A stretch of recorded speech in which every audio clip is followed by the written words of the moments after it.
All the information shared in this video is available on the public platform. Nothing is discussed here which may breach the confidentiality of our armed forces. Defense Detective respects our defense forces and works only on the information that is available for public use. The recent Bollywood flick Sky Force has brought the spotlight on the 1965 and 1971 wars fought between arch-rivals India and Pakistan. But another little-known anecdote about a mysterious Russian AWACS supporting India during the 1971 war brings to light the utter confusion prevailing in Pakistan Air Force during the 13-day war. During the 1971 war, the Pakistan Air Force, PAF, defense controllers intercepted coded radio calls to the Indian Air Force, IAF, fighter jets at night. All the calls originated from a single aircraft flying at a high altitude within Indian territory. The PAF concluded that the IAF had deployed the Soviet-loaned AWACS Tu-126 to guide its fighter jets to bomb targets in Pakistan. The story was bought by Western aviation experts as well. A former Royal Air Force and military author, Sir Robert G. Thompson,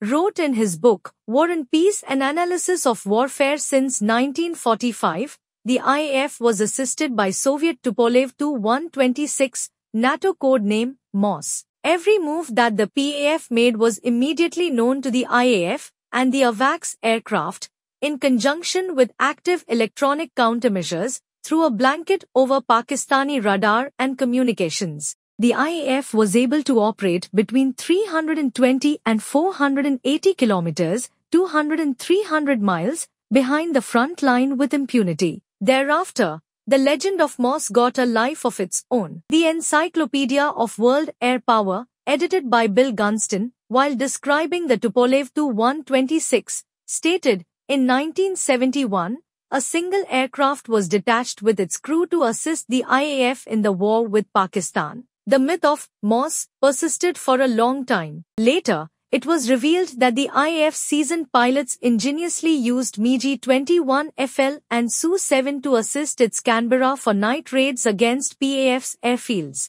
The harassment sorties were also meant to stretch the enemy's limit by keeping him awake at night. The pilots also lacked experience in the night strike role, had no navigational aids on board, and total blackout conditions on the ground added to the challenges. The returning aircraft also had low recovery fuel, taxing even the more seasoned pilots. Most of the aircraft returning from the strikes would head to the closest Indian base, generally Amritsar, Halwara, or Adampur. Most returning aircraft did not even have fuel for a single circuit landing, leaving no room for error or any chance of diverting to another airfield. The radar at Amritsar could not guide the returning Indian aircraft home due to the limited radio range at a low level. It was suggested that the aircraft climb a few hundred meters and identify itself to receive homing instructions. However, the Indian fighter jets could not climb to a higher altitude as the PAF's Mirages or F-104 could be waiting for them.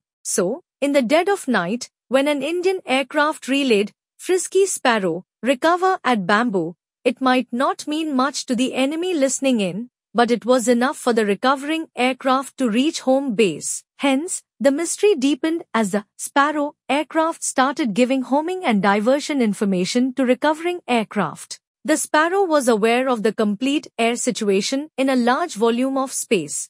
PAF suspected it to be the handiwork of the Soviet AWACS. The cat was finally let out of the bag when Air Marshal Subhash Bhojwani, retired, spilled the beans. It was therefore decided to place a fighter at an altitude of 9 to 10 kilometers to pass messages between the radar and the aircraft returning from the strike mission, said Air Marshal Bhojwani, who himself flew some of these radio relay missions.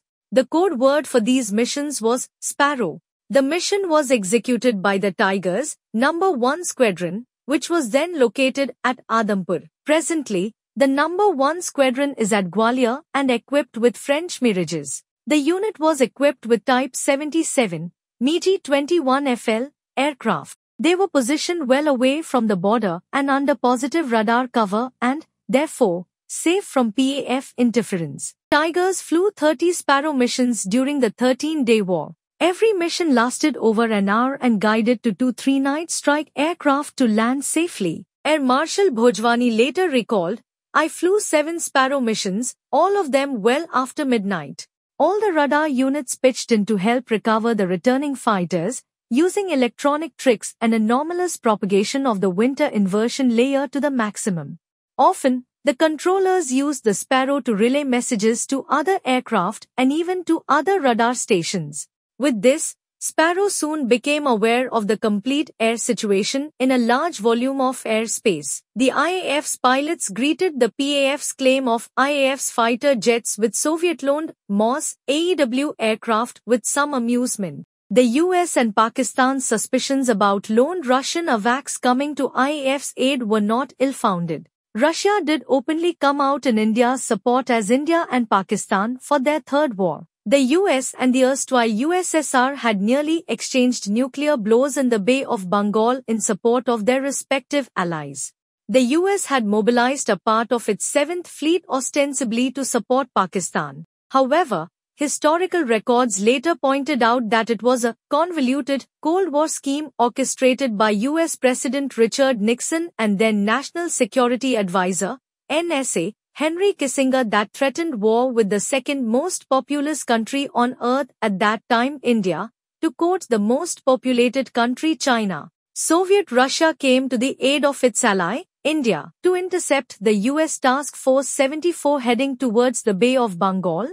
The Soviets deployed their armada of 20 warships with a nuclear submarine shadowing the American aircraft carrier USS Enterprise. The battle group that set sail for the Bay of Bengal was led by the nuclear-powered aircraft carrier USS Enterprise, accompanied by 9 other ships, including a nuclear attack submarine. For India, the movement meant that 90 fighter jets and bombers in the 7th Fleet could assist the Pakistan Army in eastern Pakistan. After Task Force 74 steamed towards the Bay of Bengal on 10 December, the Soviets announced on 13 December that they would dispatch an additional anti-carrier task force to intercept the 7th Fleet. The anti-carrier task force would comprise a destroyer, a nuclear-guided missile submarine, and a battle cruiser equipped with nuclear bomb-carrying missiles. On 15 December, as the US warships reached the Bay of Bengal, 20 Soviet warships were in the Indian Ocean, forcing the US Navy to stay put.